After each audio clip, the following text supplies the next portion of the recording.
السلام علیکم۔ آپ ہمارے ویڈیو کو لائک کر دیا کریں اور ساتھ ہی ہمارے چینل کو سبسکرائب بھی کر دیں اور ہر نئی نوٹیفیکیشن کے لیے بیل آئیکن کو بھی دبا دیں۔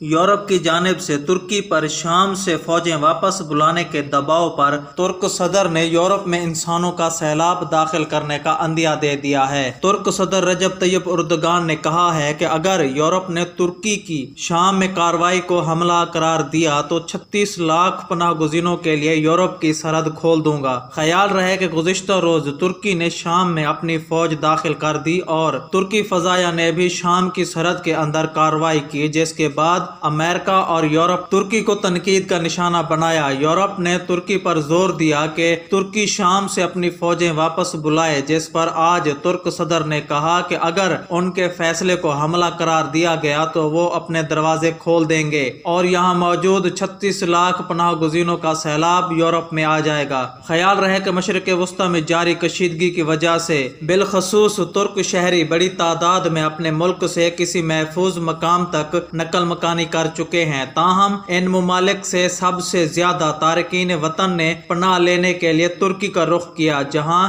ایک اندازے کے مطابق 36 لاکھ مہاجرین آباد ہیں۔ یورپ ہمیشہ یہ کہتا آیا ہے کہ ترکی اپنی سرحد کو محفوظ کرے تاکہ یہ پناہ گزین یورپ میں داخل نہ ہو سکیں۔